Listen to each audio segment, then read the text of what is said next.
Nang makita ni Mr. Jomar, ninilapag niya ang panulat at tila susuko na.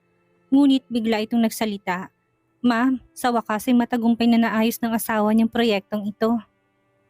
Simula nang magsimula ang pakikipag-ugnayan niya kay Dr. Goody, ginugol ni Sir ang maraming oras, lakas at mga materyales. Kung palalagpasin po natin ang pagkakataong ito, baka tuluyan ang hindi magising ang inyong ama. Bahagyang natigilan siya at tumingin sa lalaki. Nagsalita pa ito. Ang lahat ng ito ay ginagawa ni Sir para sa inyo, ma'am. Alam niya naman kung gaano niya kayo kamahal. Kaya ginagawa niya ang lahat upang mapabuti ang inyong ama. Kinontak niya lahat ng mga eksperto sa ganitong larangan upang mapabuti ang kalagayan ni Mr. Loizaga. Ginagawa niya lahat upang ang nagkalamat ninyong relasyon ay unti-unti ulit mabuo. Bigyan niyo siya ulit ng isa pang pagkakataon. Hindi siya nagsalita sa kanyang mga narinig. Ramdam na ramdam niyang pagmamahal sa kanya ni Zephyr. Nais sana niya itanong na paano kung hindi magising ang kanyang ama. Ano ang gagawin niya? Kamumuhian niya ba ang dating asawa? May pagpapatuloy niya pa ba ang kanyang buhay? Pagbalik ni Zephyr, wala na si Sarah. Nagdilim ang kanyang mukha na mapagtanto na umalis ito. Nasaan ang asawa ko? Sir, umalis na po si ma'am, sagot ni Mr. Jomar sa kanya. Tinanggihan niya? Ang mukha niya ay bahagyang dumilim at samot-saring emosyon na sumiklab sa kanyang puso. Ito na ang huling pagkakataon niya upang mapalapit na muli sa dating asawa. Mahal na mahal niya ito at ang obsesyong iyon ay matagal na niyang nararamdaman. Kung hindi man lang ito gustong iligtas si Rogelio, wala na siyang pagkakataon, sira ng kanyang diskarte. Bahagyang nangilid ang luha sa mga mata niya at lumitaw ang isang mapait na ekspresyon. Walang sino mang nakakapagpaiyak sa kanya, maliban na lang nung namatay ang kanyang ama. Kung hindi si Sarah lang, sumagot si Mr. Jomar sa kanya na medyo natatawa, subalit hindi naglakas ng loob na ipakita yon. Sir, ito na pong dokumento. Pinirmahan na po yan ng asawa niyo. Natigilan siya at tinasang kanyang ulo. Pinunasan ng daliri ang mga luhang muntik ng umagos sa kanyang pisngi. Pinirmahan niya? Yes sir. Inabot nito sa kanyang mga papers na pinirmahan ni Sarah. Bakit hindi mo kaagad sinabi? Angil niya sa kanyang assistant. Sir, napakamot to sa sariling batok. Nagmo-moment pa kasi kayo eh. Ganyang kinuhang dokumento sa kamay nito. Ang kanyang nag-uulap na mga mata ay biglang lumiwanag nang makitang pangalan ni Sarah na nakalagda sa papeles. Dahan-dahan siyang ngumiti sa katuluyang tumawa at sumigaw. Yes, pinirmahan nga niya. May lagda siya. Pinirmahan niya. Naiiyak siya sa tuwa nang makita yon. Lumagda na si Ma'am Sir. Pati si Mr. Jomar ay masayang nakikiramay sa kanyang kaligayahan. Ang tahimik na puso niya ay tila nagkaroon ng bagong simula na parang isang binhi na umuusbong mula sa lupa. Matagal niyang pinagpaguran ng lahat ng ito at sa wakas ay nagkaroon siya ng kaunting resulta. Nakaramdam siya ng hindi may paliwanag na init at saya sa kanyang puso. Iniabot niya ang dokumento kay Mr. Jomar at inutusan ito. Dalahin mo ito kaagad kay Dr. Goody. Masusunod po. Sa kagalakan niya, masiglang kinuha ni Mr. Jomar ang kontrata at lumabas upang magtungo na kay Dr. Goody. Pumunta naman siya sa palengke upang personal na mamili ng mga paboritong pagkain ni Sarah para sa dinner. Masayang masaya siya at nais niya itong ipagluto. Samantalang si Sarah ay naglalakad na parang walang patutunguhan. Wala siya sa sarili. Nag-iisip siya kung bakit niya pinirmahan yon. Kaso gusto pa niyang mabuhay at magising ang kanyang tatay. Inabot niya siya ng 8:00 bago nakarating sa bahay niya. Pagbukas pa lang niya ng pinto, naamoy na niya ang mabangong pagkain mula sa loob ng bahay. Bahagya siyang nagulat. Saan ka nagpunta? Bakit ngayon ka lang umuwi? Lumabas si Zephyr mula sa kusina. Ang matangkad niyang katawan ay nakabalot ng puting apron. Tiningnan siya ni Sarah at hindi ito kumikilos sa kinatatayuan. Bakit ka nandito? Hindi ba sinabi ko na? Ako na magluluto para sa'yo araw-araw mula ngayon. Nagluluto ako ng alimango. Magugas ka na ng kamay, malapit ng malutong lahat. Bumalik siya sa kusina at nagsimulang maglabas at maghanda ng mga pagkain. Tinignan ni Sarah ang lalaki habang abala ito sa paglabas-pasok sa kusina. Ngunit wala siyang sinabi. Ang pagkain niluto nito lalo nang may sabaw ay talagang masarap. Madali talagang matuto si Zephyr sa mga bagay-bagay at madali nitong natututunan ang tamang timpla sa mga pagkain. Tahimik na silang kumakaing dalawa. Pasimpleng sinulyapan ni Zephyr si Sarah. Sa ilalim ng ilaw ang kanyang kutis ay makinis at maliwanag. Humihigop siya ng sopas. Isa, dalawa tila gusto niya ito ng gusto. Nang maubos niyang laman ng mangkok, kumuha siya ulit. Inabot ni Zephyr ang mangkok mula sa kanyang kamay. Ako nang kukuha para sa'yo. Nang magtamang kanilang mga daliri, parang may dumaloy na kuryente sa kanya. Bahagya siyang nakaramdam ng pagkailang, kaya binitawan niyang mangkok at nanatiling tahimik. Ngumiti naman ang lalaki at nilagyan siya ng sopa sa mangkok. Pagkatapos, tumunog ang telepono niya. Si Marlon ang tumatawag sa kanya. Tinignan ni Zephyr ang pangalan sa screen. Bahagyang bumigat ang kanyang pakiramdam, ngunit nanatiling tahimik. Dinampot to ni Sarah, saka sinagot, "Hello?" Tinawagan niyang lalaki kahapon, ngunit maaga pa noon sa ibang bansa. Kaya baka tulog pa ito noong oras na yon. "Sarah, tumatawag ka ba sa akin kahapon?" Magilo na tanong nito sa kanya. "Oo," sagot niya habang nakangiti. "Kuya Marlon, napakaayos ng takbo ng karera ko nitong mga nakaraang araw. Tinawagan kita para lang sabihin yon. Ang taong ito ang naging tagapagligtas niya noong nalugmok siya sa kadiliman.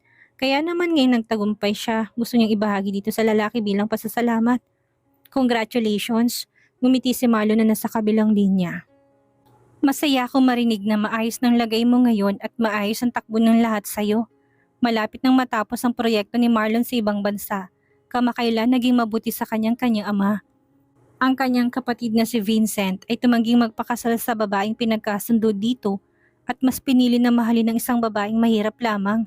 Dahil doon, palihim na binago ang last will and testament ng kanyang ama upang palitan ng tagapagmana nito. Sinamantala niya ito dahil nakuha niyang proyektong ito mula sa De Vera Group at nakuha niyang majority ng boto ng buong board of directors. Siya nang mamamahala sa Alba Company pagbalik niya ng Pilipinas. Sa oras na yon, siya nang magiging leader ng pamilya Alba at si Vincent na isinugalang lahat para sa pag-ibig ay baka tuluyan na maging talunan. Tiningnan ni Marlon ang agimat na nasa kanyang palad at ngumiti. Ang agimat na yun ay binigay ni Sarah. Palagi itong naging gabay niya na nagbibigay sa kanya ng lakas at tapang. Swerte ito para sa kanya. "Salamat Kuya Marlon. Abala ka pa rin ba ngayon?" Tanong ni Sarah habang nakatingin sa kabilang sulok ng bahay at hindi nililingon si Zephyr. "Oo, araw-araw akong abala." Sagot nito na may bagyang natatawa. "Maganda rin yon. Nagtatrabaho ka para sa kumpanya at makikita ng iyong ama ang iyong sipag." "Oo, positibong pananaw ng aking ama sa akin kamakailan." Ngumiti pa si Marlon habang hinihimas ang baba. "That's good." Ngumiti si Sarah at saka tumahimik. Nakakaramdam siya ng hindi maipaliwanag na alalahanin. Nagkaroon ng sandaling katahimikan sa pagitan nila bago muling nagsalita si Marlon. "Sarah, tumawag ang assistant ko. Kailangan ko nang makipagkita sa kliyente." "Sige Kuya Marlon, malamig dyan. Huwag mong kalimutang magdamit ng makapal. Taglamig sa Amerika. Ilang degree ang temperatura sa ilalim ng zero. Kaya ipinaalala niya na nag-ingat ito sa kalusugan at kapalhan ang suot na damit. Ikaw rin, ingat ka." Matapos ang tawag, bumalik si Sarah sa mesa upang ipagpatuloy ang pagkain. Si Zephyr ay bala sa pagbabalat ng hipon. Mabagal ang kilos at tila wala sa sarili. "Madalas pa rin ba kayong nagkakausap ngayon?" Tanong nito nang makita siyang umupo. Ang tono niya ay kaswal, ngunit may bahagyang lungkot sa kanyang mga mata. Kumuha siya ng abalon at kinain yon. Tahimik, parang ayaw niyang sagutin ang tinatanong nito. Inakala ni Zephyr na hindi ito sasagot. Ngunit makalipas ang ilang saglit nang mapansin nitong hindi siya gumagalaw. Mahina itong nagsalita. "Paminsan-minsan nagkakausap kami. Nang nasa bilangguan ako, siya lang nagbigay sa akin ng lakas ng loob. Sinabi niya sa akin na huwag mawala ng pag-asa at subukang magsimula ulit. Nagpadala rin siya ng mga tao para protektahan ako at gumamit ng koneksyon para mailipat ako sa laundry room. Para magkaroon ako ng oras na magpatuloy sa paggawa." Ibinaba ni Sarah ang kanyang mga mata, natatakpan ng mahabang pilikmata niyang kanyang damdamin na hindi mabasa. Natigilan si Zephyr, may magkahalong emosyon sa kanyang tingin. Ginamit niyang kanyang koneksyon para mailipat ka sa laundry room? Nagtataka niyang tanong. Hindi ba siyang gumawa nun para kay Sarah? Paano to naging si Marlon ang gumawa noon? "Oo, nasa bilangguan ako noon at siya lang nagmalasakit sa akin. Hindi lang siya madalas magpadala ng mga gamit. Nagpapadala rin siya ng tao para protektahan ako." Sa panahong yun, si Marlon ang nagpakita ng kabutihan kay Sarah sa gitna ng kanyang paghihirap. Sa mga unang araw siya ay binubuli sa kulungan hanggang isang araw ay may dumating na 2 babae sa kulungan. Hindi sila lumalapit sa kanya pero tuwing nasa panganib siya, agad silang lumalabas para iligtas siya pagkatapos ay bigla na lamang mawawala. Isang araw tinanong ni Sarah ang dalawa kung bakit iniligtas siya ng mga to. Ang sagot nila, pinadala raw sila ng boss nila mula sa labas upang alagaan siya. Binibigyan din siya ng mga ito ng kaunting pagkain. Naisip niya na si Marlon na nagpadala ng mga tao sa loob. Alam niyang nahihirapan siya doon. Nang marinig to ni Zephyr, napatawa siya. Ang mga tao palang pinadala ko sa huli, si Marlon pa rin ang nabigyan ng kredito. Kaya pala pagkatapos makalaya sa kulungan ni Sarah, lubos ang tiwala niya sa lalaking yon. Matapos ang hapunan, bumalik sana ang babae sa kwarto para mag-drawing. Naglinis ng mesa si Zephyr at nagdala ng isang palanggana ng mga hinugasang strawberry sa loob ng kwarto at nilagay ito sa tabi niya. Tumingin si Sarah sa kanya at tumingala. Hindi ka pa ba aalis? Ang tanong na yon ay hindi pagtatanong kung hindi pag-uutos. Malinaw na nais na niyang mawala ito sa kanyang paningin. Sandali naman, maaari ba ako magpahinga? Kakatapos ko lang maglinis sa labas at ngayon ay nagdala ako ng strawberry sa'yo na hinugasan ko pa. Tapos ang nais mo umalis ako kaagad? Walang kangiting-ngiting tanong ni Zephyr sa kanya. Medyo nainis si Zephyr dahil lagi na lang siyang pinapalayas ng babaeng ito. Bukod pa doon, lahat ng ginagawa niya ay napupunta sa kredito ni Marlon Alba. Paano pa magiging magandang mood niya? Napansin ni Sarah na mukhang galis siya kaya hindi na lang ito nagsalita. Habang kumakain ng strawberry si Sarah, pinapanood siya ni Zephyr. Nagbigay ito ng mungkahi sa kanya. Nilapit ang mukha nitong malapit sa mukha niya. Ganito na lang, bakit hindi mo na lang ako ibahay? Nakangiti si Zephyr. Napakagwapo ng itsura nito. Kung hindi lang galit si Sarah dito, baka hinalikan na niya ang lalaki. Nagkatinginan silang dalawa sa suwestyo ng isa. Sandaling natulala si Sarah at umiwas ng tingin. Hindi, bakit kita ibabahay? Ano ka, gold? Eh di wag na kung ayaw mo, sagot ni Zephyr. Pagkatapos ng kanyang sinabi, bigla niya itong hinalikan. Biglang dumilim ang paligid ng paningin ni Sarah at ang anino'y kaagad ding naglaho. Pagkatapos mahalikan, tumingin siya sa lalaki at nagtanong, bakit mo naman ako hinalikan? Hindi ko alam, hindi ko lang napigilan. Ngumiti si Zephyr na parang nakatingin sa kanyang hidden treasure. Siguro kasi masyado kang kaakit-akit. Kumunot ang noon niya, saka ito itinaboy. Umuwi ka na. Yes ma'am, sagot ni Zephyr, saka sumaludo. Subalit kinabukasan naroroon na naman ito. Pagkagising ni Sarah, agad niyang nakita si Zephyr, naabala sa pag-aayos ng mga bulaklak sa vase. Gumagamit pa ito ng gunting habang pakanta-kanta. Nang makita siyang gising na, ngumiti at sinabing, simple lang ang almusal ngayon, sandwich at gatas. Binili ko sa baba. Ang tinig ni Zephyr ay very lively. Bakit hindi ka nagluto ngayon? Pabirong tanong niya sa lalaki. Bakit? Gusto mo bang kainin ang luto ko?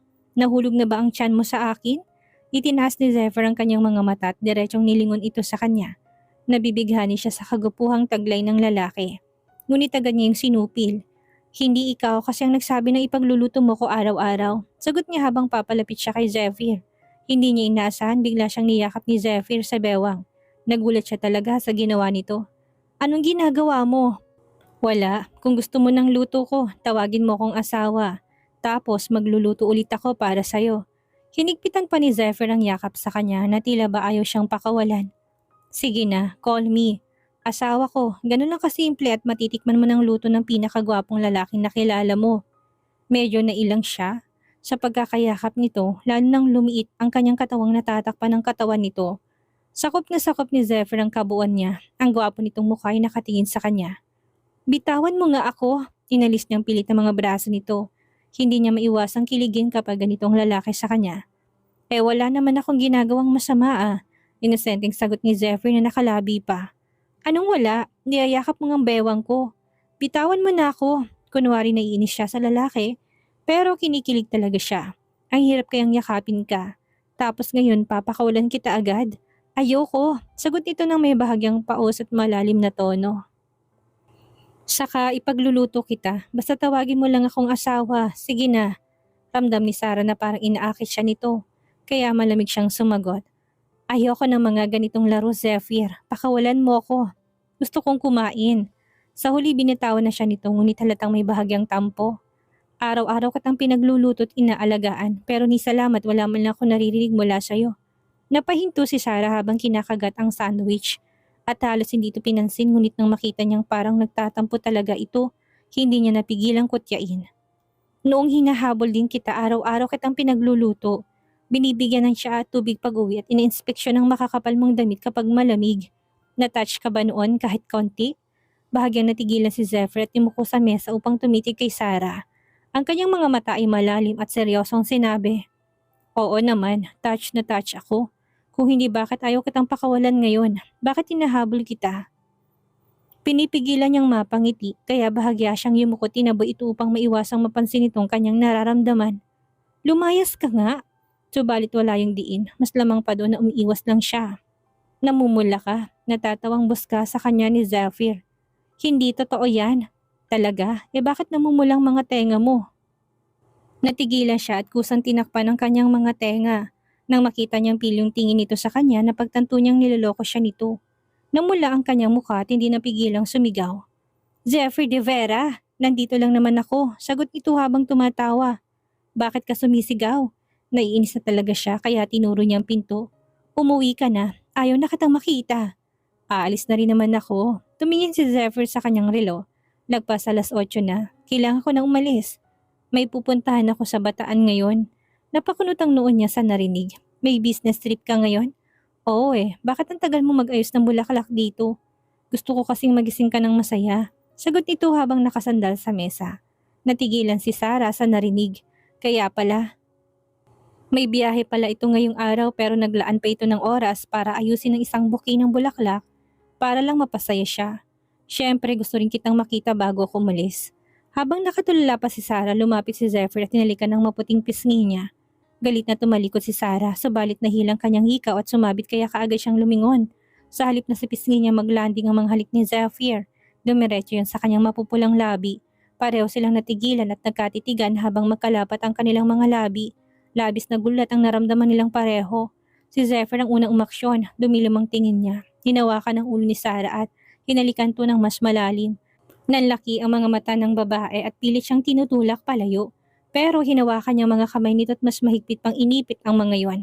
Ang amoy ni Zephyr ay bumabalot sa buong katawan ni Sarah. Ang dila niyang sumisiksik sa bibig ng babae at pilit hinahanap ang kaparehang dila hindi mapakali. Biglang tumaas ang temperatura nilang dalawa at halos hindi na mapigilan ang bawat sandali.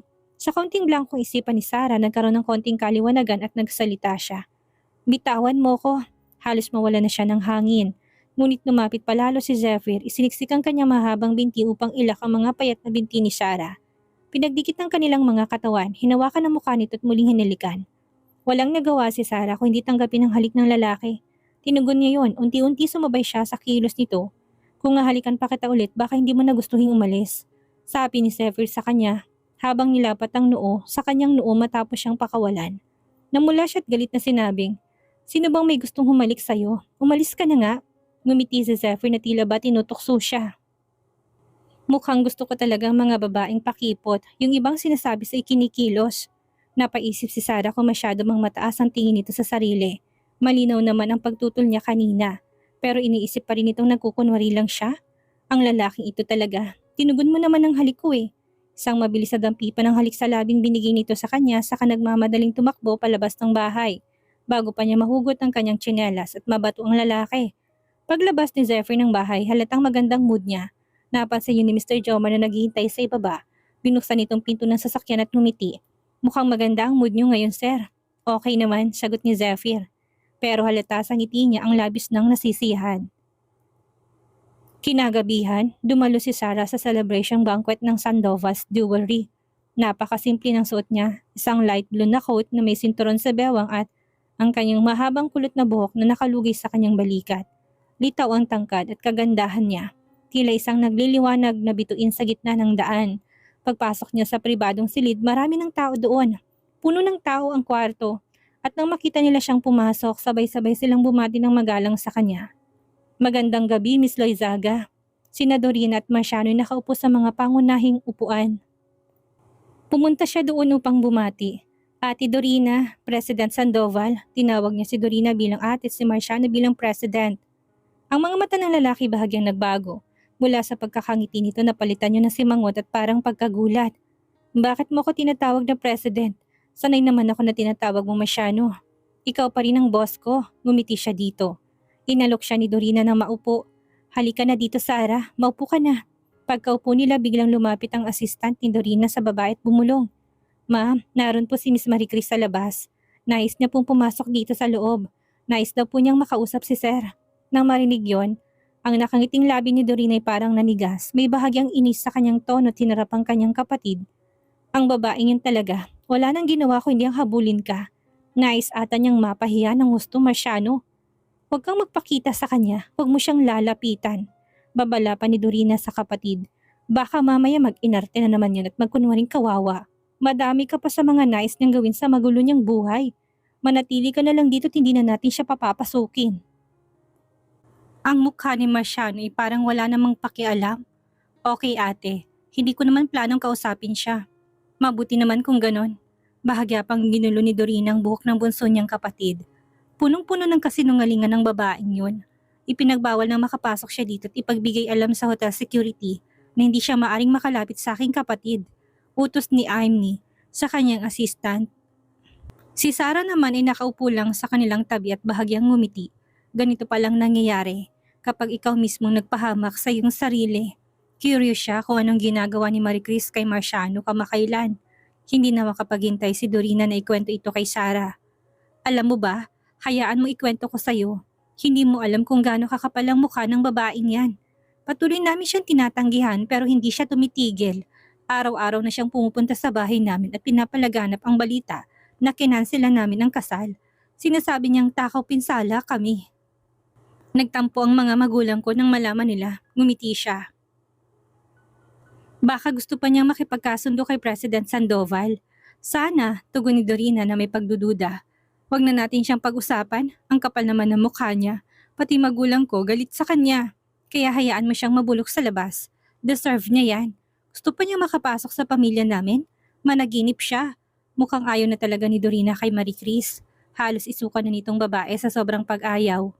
Hindi ako aalis dito. Kinakalampag ni Marie Chris ang pintuan ng private room na yon. At hindi siya papayag na hindi siya makapasok sa loob. Lumilikha siya ng ingay. Sa gayon, makita siya ng mga pumapasok at sabihan, sina Marciano na labasin siya. Tinitingnan siya ni Sarah mula sa loob na may ngiti ng pang-uuyam, habang katabi si Dorina. Malamang pinag-uusapan na naman siya ng mga ito. Lalong bumugso ang kanyang pagkamuhi sa babaeng ito. Hindi na niya mapigilan ang sarili na sumigaw siya. Hoy, haliparot na Sarah. Ikaw ang dahilan kung bakit kami naghiwalay ni Marciano. Nilandi mo siya. Inagaw mo siya sa akin.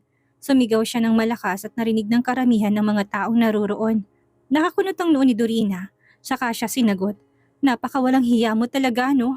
Kaya ka iniwan ng kapatid ko. Dahil na rin sa sarili mong kagagawan. Ikaw may kasalanan, kinamumuhian ka ng buong pamilya namin. Kaya lubayan mo na kami. Ang mukha niya'y parang nabiyak at malungkot na sinabing, ikakasal na sana kami ni Marciano. Paano nauwi sa ganitong lahat? Nauwi to sa ganito dahil ikaw ay mapanlinlang at malupit. Wika pa ni Dorina. Tumayo siya at pinukpok ang mesa. Itinaas ang magaganda niyang kilay. Akala mo ba hindi ko alam na ikaw ang nagpo-post ng video at kumuha ng tao para sirain si Sarah? Masaya kami na natuklasan namin ang tunay mong mukha bago pa kayo ikasal ng aking kapatid. Kung hindi baka kami ang napaglaruan ng isang babaeng katulad mo. Hindi inaasahan ni Marie Chris na ganito kagalit sa kanya si Dorina. At pinagsabihan pa siya sa harapan ng maraming tao.